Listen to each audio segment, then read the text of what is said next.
19 सप्टेंबरच्या रात्री थरार. औंढा टी पॉइंटवर कार 15 फूट खोल खड्ड्यात, दोघांची प्रकृती गंभीर. जिंतूर पारभणी रस्त्यावरील औंढा टी पॉइंटवर मंगळवारी सप्टेंबर 19 रात्री सकाळचे 9:30 सुमारास मुसळधार पावसामुळे एका चारचाकी वाहनाचा नियंत्रण सुटले. नाशिककडून हिंगोलीकडे निघालेले हे वाहन पलटी होऊन रस्त्याच्या कडेला सुमारे 15 फूट खोल खड्ड्यात कोसळले. अपघातात वाहनातील 5 जण जखमी झाले असून त्यापैकी गणेश कोडिबा गिरी 37 आणि अभिमन्यू ज्ञानाराव 58 हे गंभीर जखमी आहेत. त्यांना पुढील उपचारांसाठी जिल्हा रुग्णालयात हलवण्यात आले आहे. रस्त्याची खराब स्थिती आणि सततचे बांधकाम हे अपघाताचे मोठे कारण असल्याचे बोलले जात आहे. औंढा टी पॉइंटवर भीषण अपघात, 5 जखमी, दोघांची प्रकृती गंभीर, खराब रस्ते ठरले कारणीभूत. 19 सप्टेंबरच्या रात्री मुसळधार पावसात औंढा टी पॉइंटवर एक चारचाकी वाहन नियंत्रण सुटून पलटी झाले आणि 15 फूट खोल खड्ड्यात कोसळले. या अपघातात 5 जण जखमी झाले आहेत.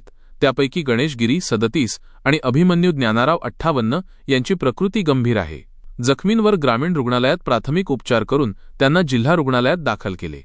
जिंतूर पारभणी रस्त्याचे सुरू असलेले काम आणि मुसळधार पाऊस यांमुळे ताबा सुटून हा अपघात झाल्याचे पोलिसांत नोंदवले गेले आहे.